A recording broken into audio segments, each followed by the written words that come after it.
inside a well, life can get tangled. Might the money. Might the money. Might the money. I'm making money, might the. You're now tuned in to the Mic'd Up Money Radio Show, where faith meets finance and real talk fuels your comeback. This isn't hype, it's healing. This isn't theory, it's transformation. If you're building a brand, a vision, or trying to get back on your feet, this show is your reset button. Welcome to the table where entrepreneurs talk money with clarity, courage, and conviction. Let's get mic'd up. This podcast or broadcast is for informational purposes only and should not be considered legal, health, tax, or professional advice. Always consult a licensed professional for specific advice related to your situation. Thank you. Hello, welcome back to Mic'd Up Money. This is Ephraim Simmons, your business strategist. And today I'm going to be hosting solo. Hopefully we can get a feature in from Jasmine. But today we're going to talk about I built for this. We're talking about entrepreneurship as a life choice. Entrepreneurship is not just wanting money. It's about becoming the kind of person who can create value, monetize skills, manage rejection, handle sacrifice, obey financial reality, report income properly, build privately, keep a pipeline full, and walk with God in wisdom while doing it. Everybody wants entrepreneur money until entrepreneur life shows up. Everybody wants financial independence until financial independence requires discipline, sacrifice, taxes, rejection, 17-hour days, missed occasions, loneliness, and people treating your business like a hobby because you do not clock in somewhere. Today on Mic'd Up Money, I'm asking one question. Am I built for this? Not do I want money? Everybody wants money. Not do I have a dream? Dreams are everywhere. Not did I get an LLC? Or the church, build a website, or post a flyer. I'm asking, am I built for entrepreneurship as a life choice? Because entrepreneurship is not a buy. It's not a caption. It's not just freedom. Entrepreneurship is responsibility with invoices attached. And the dream is not just to look successful. The dream is financial independence. But financial independence does not come from pretending. It comes from value creation, skill building, financial literacy, tax compliance, emotional maturity, private discipline, faith, creativity, and strategy. Today, we're going to find out if you're built for the life or just attracted to the title. Segment 1, value creation versus just desiring money. Let's start here. Wanting money is not special. Everybody wants money. The real question is, what value can you create that somebody is willing to pay for repeatedly? Let me repeat that. Pay for repeatedly. Money follows value. Desire does not create revenue. Value does. You can desire 6 figures. You can desire freedom. You can desire respect. But the marketplace does not pay you for desire. It pays you for solving problems, saving time, reducing risk, increasing income, creating convenience, or delivering transformation. If you cannot earn it, pressure may tempt you to scam it. Not because every struggled person is dishonest, but when bills are due, skills is low, ambition is high, and discipline is missing, shortcuts start looking attractive. This is when people exaggerate, overpromise, fake success, manipulate customers, or sell dreams they cannot deliver. This is not entrepreneurship. This is desperation wearing a business outfit. Today we have a tool called Value Creation versus Market Desire Worksheet. This tool, the Value Creation versus Money Desire Worksheet, will help you answer these pertinent questions. What problem do I solve? Who has the problem? Why does it matter now? What pain, cost, risk, or frustration does it reduce? What result do I create? Will someone pay for this repeatedly? Am I selling value or asking people to fund my desire? Before you ask people to pay you, forces you to prove you are worth paying. Money is not the foundation of entrepreneurship. Value is. Segment number 2. Entrepreneurship will cost you before it pays you. Now let's talk about the part people do not post.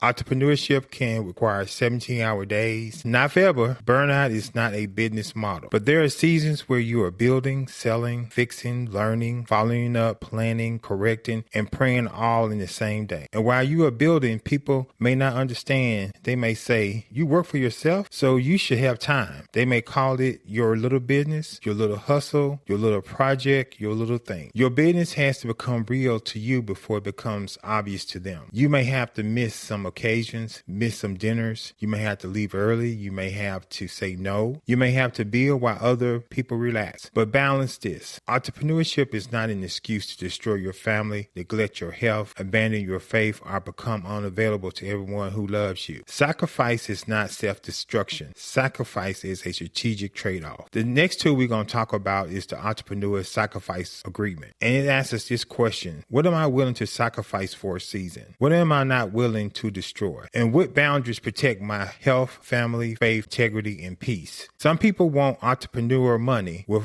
employee boundaries and hobby level sacrifice. Everybody wants to celebrate the harvest. Few people respect the planting season. Segment number 3, skill building. You cannot monetize what you refuse to master. A dream without skill becomes a burden. A gift without development becomes inconsistent. A hustle without mastery becomes exhausting. So if you want to be an entrepreneur, ask, what skill can I monetize? Can you sell, teach, repair, organize, consult, cook, write, design, manage, negotiate, analyze, solve a painful problem better than the average person? Your skill does not have to be glamorous. It has to be useful. A gift gets attention. A skill gets paid. Some people are gifted but untrained, gifted but late, gifted but disorganized, gifted but unable to follow up, gifted but unable to price, gifted but unable to receive correction. The market does not pay for potential forever. At some point, you have to produce. This next tool we have is skill to income monetization map. It asks us the questions: what skill do I have? What problem does it solve? Who needs it? How can I package it? Can I become a service, product, training, consultation, subscription, or workshop? What price makes sense? What is the next action?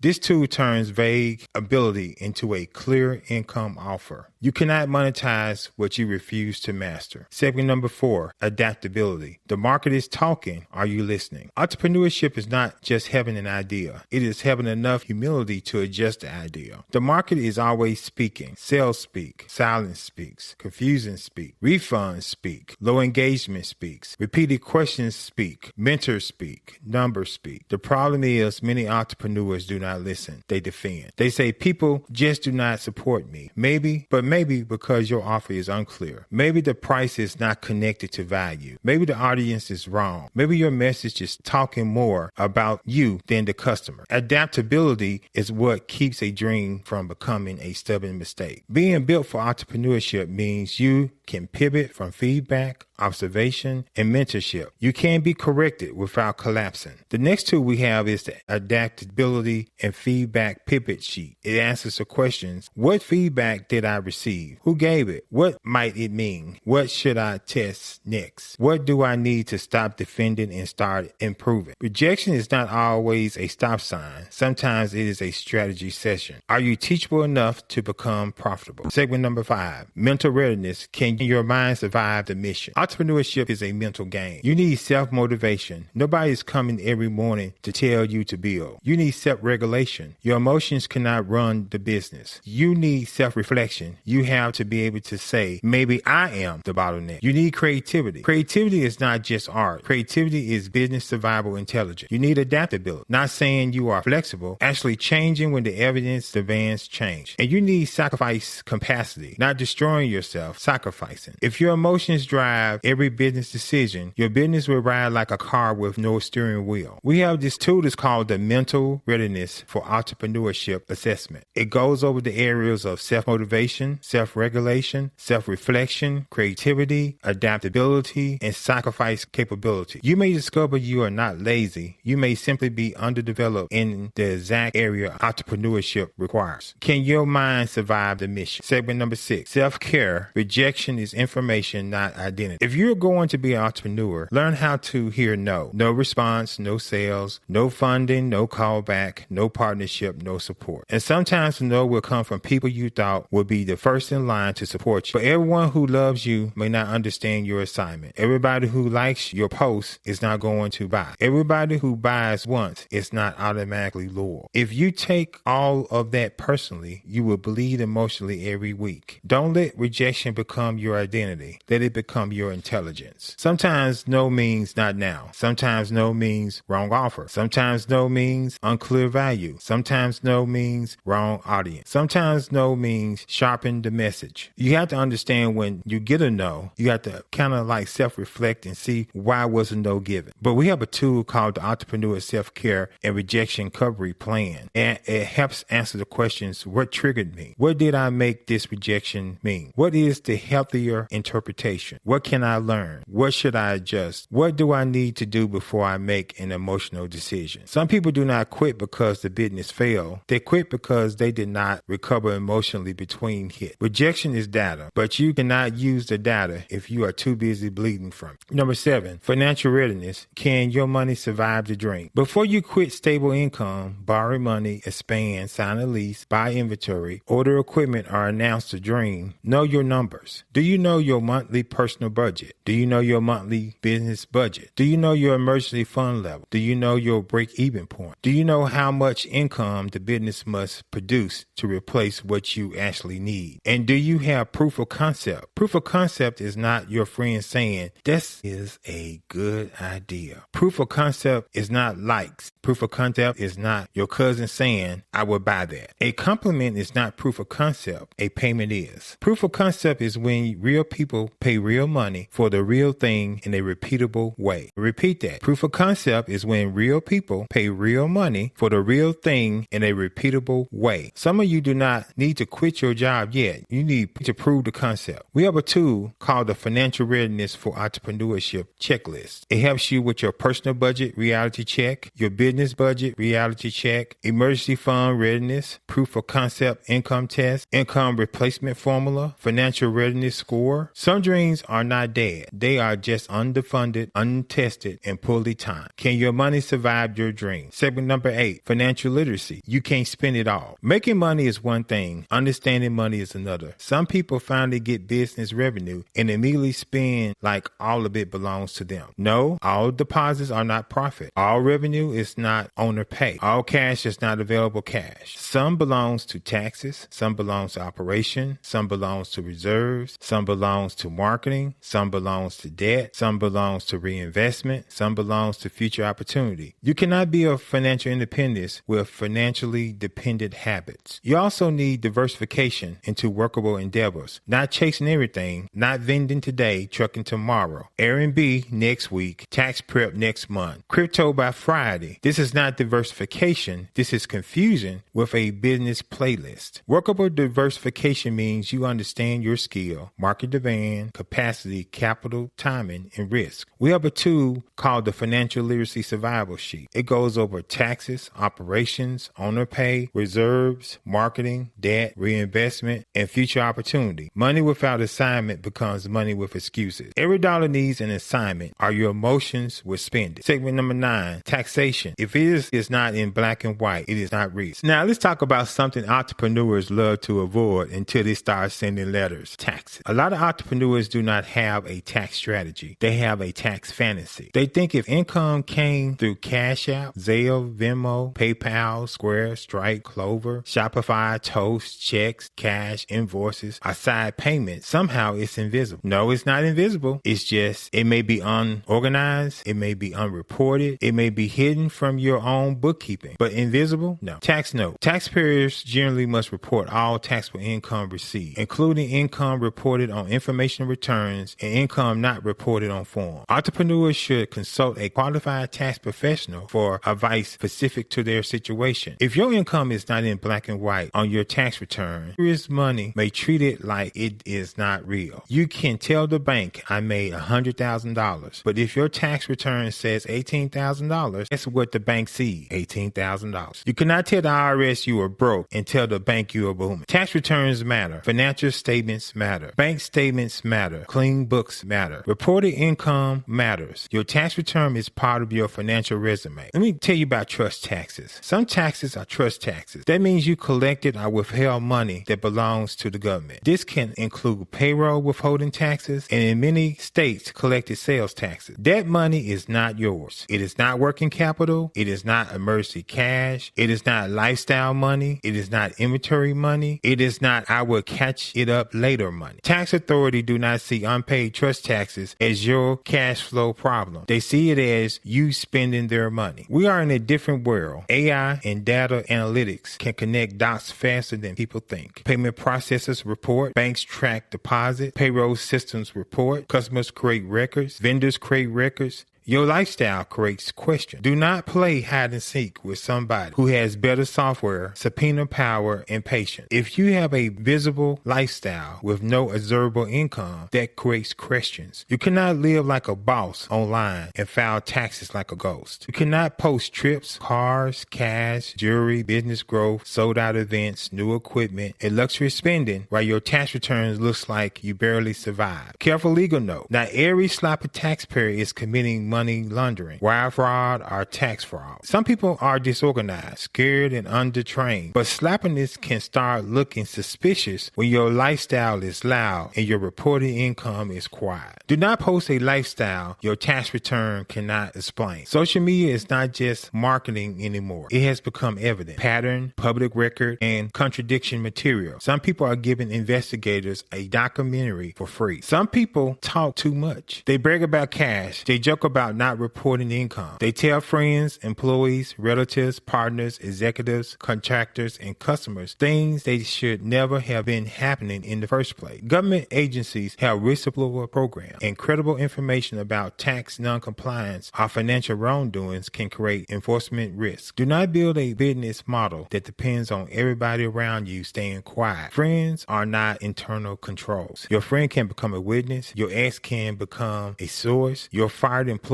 can become a problem. Your unhappy contractor can become documentation. Your customer can become evidence. Compliance is cheaper than hoping everybody stays low. We have this tool called a tax, lifestyle, and bankability readiness checklist. It asks these questions. Do I report all income, including cash and app payment? Do my bank deposits match my books and tax returns? Do I separate trust taxes from operating cash? Do I set aside money for income and self-employment taxes? Can I approve major purchases? Otherwise, how did you pay for that cash car? How did you pay for that cash house? How did you pay for that cash vacation? Where did you get the money from? Does my social media match my financial story? Could an former employee, partner, contractor, customer, or ad contradict my return? Can my numbers survive review by a lender, auditor, agency, court, or investor? This tool is not about fear. It's about becoming bankable, credible, and clean. You cannot tell the IRS you are broke and tell the banks you are booming. Do not post a lifestyle your tax returns cannot explain. Friends are not internal controls. This is Jasmine Johnson. I am the efficiency expert with Marked Up Money, and I'm going to talk about my business, DPI Consulting, and talk about the unexpected reality of entrepreneurship. Talk about something people don't always prepare entrepreneurs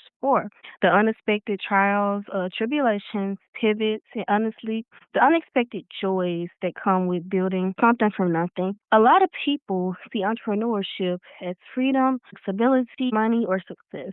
But what they don't always see are the identity shifts, disappointments, of course, the reinvention, moments where you have to completely rebuild your vision, honestly, while still believing in it. And for me, my journey started back in 2018. And I think I've experienced almost every season of entrepreneurship, and it forced me to become a different version of myself. So I'll start with the beginning, and it's going to talk about that passion isn't always a business. So back in 2018, like I said, I started an entrepreneur journey through performing art. And at the time, it wasn't called consulting. It was just Victory Performing Arts Incorporated. And it wasn't polished. It wasn't professional. It wasn't branding and contract. It was just purpose. So I ended up starting with a group of girls, about 10 of us, and I was doing it at my church. But it wasn't a part of my church. It was a separate program. And then that group pretty much died out. And then 13 more girls came that I mentored through performing arts, leadership, creativity, and development, and through passion. And I thought passion would carry me through everything, but it didn't. So one of my first unrealistic expectations is, as an entrepreneur that I had, was believing that if your heart is in the right place, then everything else you do will naturally fall into place. And that's just not true. I learned very quickly that passion and structure are two different things. And at that stage, I was pouring into young girls who were transitioning from like elementary school to middle school. I didn't know what to expect or how much entrepreneurship would cost me and how emotionally drained I would be doing that, right? Because when their lives shifted, my business shifted. Some of the girls, joined different clubs and their priorities changed and they just outgrew the season. And one of the hardest things as an entrepreneur is realizing that the shift is not a failure. Sometimes people are just evolving, people grow up, obviously, right? I had to learn to not to take it personally, but it taught me that everybody who starts you won't finish with you, and growth changes relationships, and businesses have seasons just like people do. But it also taught me joy. It taught me the joy of impact. It taught me the joy and confidence that I could instill in the young women. It taught me the joy of realizing something I created actually mattered to people. And even before I made money off of it, I felt like I had a lasting impact on them and made a difference. And sometimes entrepreneurs underestimate how important that part really is. The next part I'm going to talk about is reinventing my consulting business, having a more professional approach, and rebuilding. So the next major shift came when I realized that I need to evolve from just a creative business or brand into a legitimate business structure. And it was very uncomfortable for me because another unrealistic expectation about entrepreneurship is that I was thinking that I would instantly know my business. I thought it would instantly click. I thought I would instantly have success, but that's just not true. So I basically was discovering my business while I was building it over the years. So I started in 2018. So over the years, I picked up a bunch of skills. I picked up on how to organize. I picked up on systems and processing.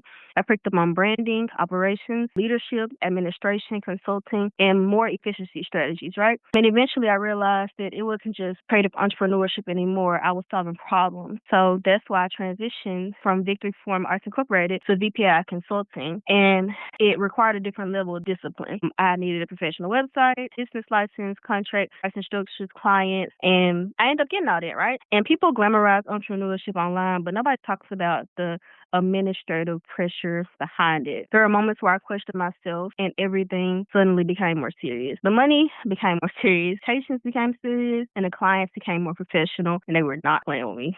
And the more professional opportunities I received, the more I realized I cannot operate a growing business casually. The season really stretched me mentally because I had to stop seeing myself as someone trying something, randomly and start seeing myself as a CEO. And honestly, the mindset shift was difficult, but it was rewarding because I felt like my own boss. I eventually started getting professional contracts and clients, and the opportunities validated all of my years of experiences. And one of the greatest joys of entrepreneurship is seeing something you prayed for finally beginning to mature. And this is like around years, because I've been at 2018, 2026. This is around like 2021 and 22, right? And I learned that nothing happens overnight. Nothing's perfect, but as long as I stay consistent, I constantly improve, and I have a shot, right?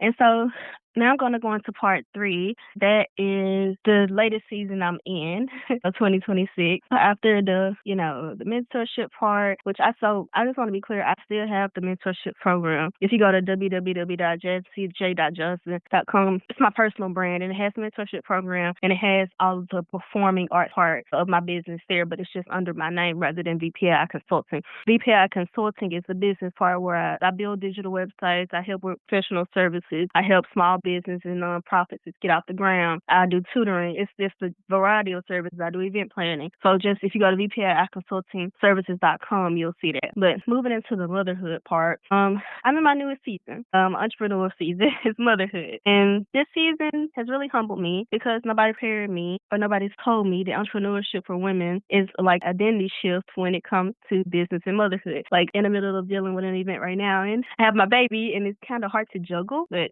I used to think productivity looked one way. Working nonstop, grinding, and constantly moving. But becoming a mom changed me in a different way. It changed my definition of efficiency completely. Now my success looks different. Sometimes it's keeping my clients happy, taking care of my child, maintaining peace, and showing up for myself also. And this season has taught me that entrepreneurship is not just about building a business. It's about building my life, like for generations to come. So one unexpected challenge has been learning how to give myself grace while still remaining ambitious. Because when you become a mother, your priorities shift naturally, but your dreams don't disappear. I still dance. I love dancing. I still want to dance. So that's one of my dreams, to open up a dance school eventually, right? So I just learned how to carry both my dreams and my business. And surprisingly, motherhood has made me a strong entrepreneur. It sharpened my time management because having a newborn is not easy. It sharpened my priorities. It sharpened my ability to focus on what actually matters. And now I help clients as the efficiency expert, and I don't just understand the systems from a business perspective. I understand the reality of balancing life, purpose, pressure, family, and ambition all at once. And that perspective has literally changed everything for me. And to close, there's one thing entrepreneurship has taught me. Every shift in your business requires a shift in you. The unexpected trials will come, the pivots will come, disappointments will most definitely come, but so will the growth, so will clarity and identity, so will the joy of becoming someone you want prayed to be. Entrepreneurship is not just about building a company, it's about building life. It's about building your identity, about building your personality, and about building a legacy for you and your family. It's about becoming the person capable of sustaining the vision that you once had or still have or are currently pursuing. And even through every reinvention, the performing arts, the mentor to the consultant, to the professional business owner, to now motherhood and entrepreneurship together, I'm still learning, evolving, and building. And this is Jasmine Johnson. I'm your efficiency expert. I hope something I said was encouraging and that it helped you on wherever you're at in your business journey. So yeah, signing off. Mic'd up money. Segment number 10, working capital. It starts with you, then moves to other people's money. A lot of people want other people's money, OPM. They want loans, grants, investors, sponsors, partners, somebody to believe in the dream. But here is the question. Have you invested in it yourself? Working capital starts with you. Your savings, discipline, sacrifice, proof of concept, reinvestment, clean records, and ability to manage what you already have. Then when you prove stewardship, you can attract OPM. Other people's money comes after other people's trust. OPM is not rescue money. OPM is leverage money. Rescue money says, I mismanaged mine. Now give me yours. Leverage money says, I have proven the concept, documented the numbers, managed the risk, and now additional capital can multiply the result. We have a tool called the OPM Trust Readiness Mini Check. It helps you answer the questions. Have I invested my own money, time, and discipline? Do I have proof of concept? Are my books clean? Can I explain how outside money will create growth? Can I repay, report, or produce results? Will I invest in me if I was reviewing my own records? No one wants to fund a dream the dreamer will not sacrifice for. OPM follows trust, not talk. Segment number 11, building private, the bottom of the iceberg. Everybody does not need to know what you're doing. Everybody does not need to have access to the blueprint. Everyone does not need to see the idea before it has roots. Think about an iceberg. What people see above the water is only a small part. The real rate is underneath. That is entrepreneurship. People may see the brand, but they do not see the pricing work. They may see the lunch, but not the late night. They may see the confidence, but not the correction. They may see the income, but not the sacrifices. Do not announce what still needs roots. Some people are addicted to premature exposure. They announce before they build, show before they test, talk before they price, and post before they prepare. Build first. Show what needs to be shown. Protect what needs to be protected. We have a tool called Building Private Iceberg Planner. It helps you to control your public message, offer, results, and call to action. And it helps you to control your private, your pricing, your strategy, your mentor notes, your drafts, your legal, your finance, your systems, and your sacrifices. The public launch is only as strong as the private foundation. You cannot need public applause for private construction. Number 12, the viable income. Stable money, future sales, next opportunity. One sale is not a business. One good month is not a business. One viral post is not a business. One big customer is not a business model. You need viable income. That means three things: stable income, future sales pipeline, and next opportunity investigation. Stable income asks, what pays consistent? Future sales pipeline asks, who are you following up with? Next opportunity investigation asks, what trend, relationship, customer need, or skill can become the next workable revenue stream? If your sales pipeline is empty, your future income is already in trouble. Too many people sell only when desperate. That makes the customer feel pressure instead of value. Sell while stable. Follow up while calm. Build a pipeline before panic. We have a tool called the Viable Income and Sales Pipeline Tracker. This tool will help you to identify current income sources, monthly potential, stability level, prospect, follow-up dates, future offers, and next opportunity ideas. If you do not manage future income on purpose, future income becomes a surprise party nobody plans. Sell while stable. You are not begging while broke. Section number 13, decision rules. Pressure reveals your preparation. You need rules before pressure hits. When you are tired, broke, excited, embarrassed, or desperate, your judgment can get slippery. You need to already know, I will not spend tax money. I will not call all deposits profit. I will not borrow for an unproven idea without a repayment strategy. I will not quit stable income before proof of concept can replace needed income. I will not overpromise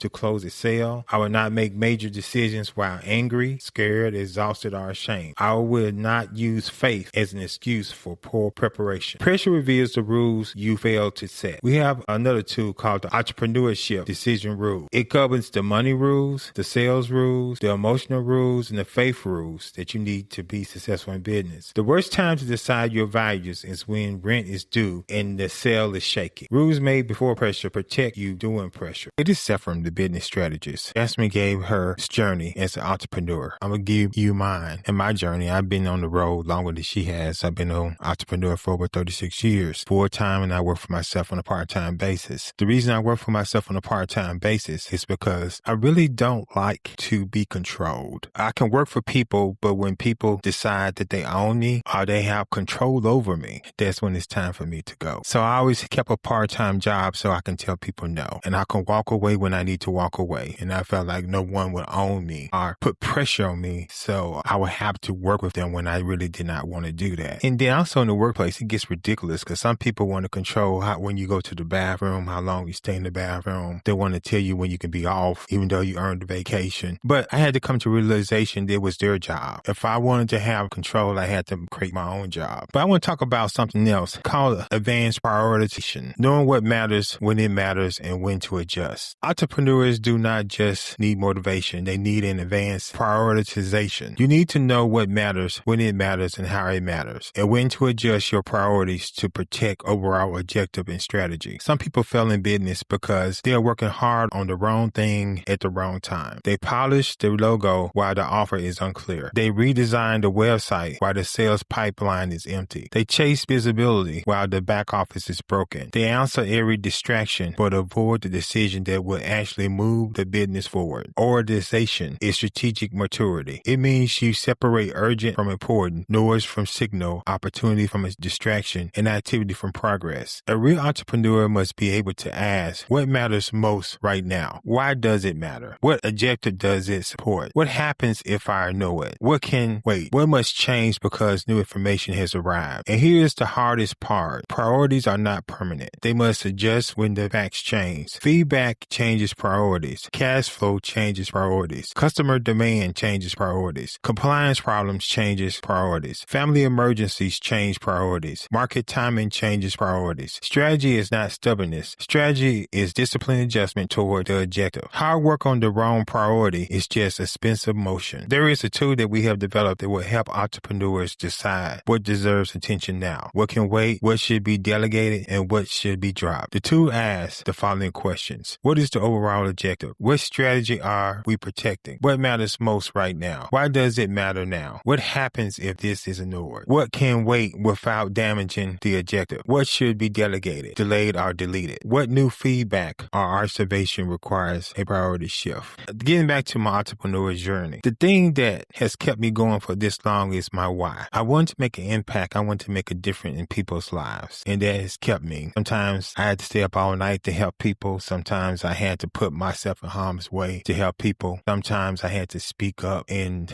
say what needs to be said to help people. But it's just how I'm built, and this is how I'm made, and this is what makes me me. And to be an entrepreneur, you got to understand there is a real development that has to happen. For each level of prosperity, it requires a new version of you. And a lot of times, self-limiting decisions, self-limiting fears, because some people do for success, and they self-sabotage themselves because they cannot go to the next level. You got to get your mental right. You got to get your physical right. You got to get everything right, because to go to the next level, it requires more demanding things from you. And we hope this episode has been impactful to you because it was designed to help entrepreneurs be entrepreneurs. Let's talk about affirmations, but not fake affirmations. Not I am rich while the budget is bleeding. Not money comes easily when I refuse to sell. Not I am successful while you avoid discipline. I mean reality grounded, faith aligned, behavior building affirmations. Affirmations should not help you lie to yourself. They should help you lead yourself. Say this: I create value before I chase money. I solve real problems for real people. I'm willing to master what I want to monetize. Feedback develops me. It does not destroy me. Rejection is information, not my identity. Every dollar needs an assignment. I can build without applause. I sell from value, not desperation. My faith makes me disciplined, not careless. I steward what is in my hand before asking for more. more. We have a tool for this. It's called the affirmations, self-care affirmations, money management affirmations, private building affirmations, viable income affirmations, and faith and wisdom affirmations. The goal is not just to say better words. The goal is to become the person who can handle value. An affirmation without corresponding behavior is just a motivational costume. Segment number 15. God, Scripture, and the Bible is the ultimate success book. I believe the Bible is the ultimate success book, not because it teaches gimmick, not because it gives shortcuts, not because it says name it, claim it, and avoid responsibility. The Bible is the ultimate success book because it teaches wisdom, teaches faith, work stewardship, imagination, creativity, discipline, counsel, patience, correction, multiplication, accountability, and how to build without losing your soul. Genesis shows creativity and order. Proverbs teaches wisdom, money, labor, counsel, and discipline. Matthew 25 teaches stewardship and multiplication. Luke 14:28 teaches counting the cost. Habakkuk 2:2 teaches writing division. James 1:5 teaches asking God for wisdom. Colossians 3:23 teaches working hardly as unto the Lord. Faith is not an excuse to be financially sloppy. Faith should make you more disciplined. Some people use faith to avoid planning. That is not faith. That is spiritualized avoidance. Faith should make you more creative, more stable, more diligent, more honest, more prepared, more generous, and more responsible. God can bless the work of your hands, but you still need to put your hands to work. We have tool number 15 is faith, wisdom, and scripture success builder. It deals with the business challenge, the scripture principle, the wisdom lesson, and the action step. Scripture should not just inspire you, it should instruct you. And faith should make you more disciplined, not more careless. Segment number 16, the bill for the master scorecard. So after all of this, we need a way to bring it together. That is where the bill for this entrepreneur life scorecard comes in. It scores the big areas: value creation, skill building, adaptability, self-care, financial readiness, mental readiness, financial literacy, tax and bankability, OPM, trust readiness, private building, viable income, decision rules, and faith and wisdom. This scorecard is not designed to shame you. It's designed to locate you. This score is not your sentence. It is your starting point. If your score is strong, build aggressively with strategy. If your score is promising, get structure. If your score is weak, do not romanticize the leap. If your score is low, stabilize first. Not yet is not failure. Not yet is strategy. Built for this entrepreneur life scorecard deals with, again, value creation, skill building, adaptability, self-care, financial readiness, mental readiness, financial literacy, tax and bankability, OPM, trust readiness, private building, viable income, decision rules, and faith and wisdom. This is the anchor tool that tells you whether you are ready to leap, build, slowly, stabilize, or get help. So today we ask a serious question. Am I built for this? Am I built for entrepreneurship as a life choice? Can I create value, or do I just desire money? Can I build skill, or am I hoping passion will pay bills? Can I adapt from feedback, observation, and mentorship? Can I take rejection without making it my identity? Can my money survive the dream? Can my mind survive the mission? Can I report income in black and white? Can I stop pretending that unreported money is real business income? Can I separate trust taxes before I spend money that is not mine? Can I avoid posting a lifestyle my tax return cannot explain? Can I stop relying on friends, employees, contractors, exes, and our partners to keep secrets that clean books should have handled? Can I build trust before asking for OPM? Can I build in private like the bottom of an iceberg? Can I handle 17-hour days when the session requires it? Can I miss some occasions without becoming bitter? Can I keep building when people misunderstand? Can I create viable income, keep my pipeline full, and investigate the next opportunity? Can I set decision rules before pressure hits? Can I speak affirmations that shape behavior instead of feeding fantasy? And can I build with God, scripture, wisdom, faith, creativity, imagination, stability, and stewardship? Entrepreneur is not just about making money. It's about becoming the kind of person who can handle value. And if the honest answer is, I am not built yet, do not quit on the dream. Build yourself. Build a skill. Build a budget. Build the emergency fund. Proof of concept. Build the offer. Build the system. Build the pipeline. Build the private foundation. Build the faith. Build the wisdom. Build the habit. Build the value. Because what people see above the water is only the tip. The real work is underneath. This is Mic'd Up Money, where we do not just chase money, we create value. Count the cost, build the strategy, protect the mind, steward the money, and make the money make sense. For this episode, I am developing the Built for This Entrepreneur Life Readiness Toolkit. This is not fluff. This is not motivational wallpaper. This is a reality check packet. Can my money money survive the dream? Can my mind survive the mission? The toolkit includes value creation versus money desire worksheet, entrepreneur sacrifice agreement, skill to income monetization map, adaptability and feedback pivot sheet, mental readiness for entrepreneurship assessment, entrepreneur self-care and rejection recovery plan, financial readiness for entrepreneurship checklist, financial literacy survival sheet, tax, lifestyle, and bankability readiness checklist, OPM trust readiness mini check, building private iceberg planner, viable income and sales pipeline tracker board. Before you build a business, build the person who can carry the business. Again, this is Ephraim Simmons from Mic'd Up Money, and we're hoping that this episode and tools will help you do what you need to do. But remember, this episode and toolkit are for educational and discussion purposes only. They are not legal, tax, accounting, investment, or financial advice. Listeners should consult qualified professionals with entrepreneurship for making business, legal, tax, or financial decisions. Use at your own risk. Again, this is Ephraim Simmons from Mic'd Up Money. This is real money talk for real entrepreneurs. See. That's a wrap for this week on Mic'd Up Money.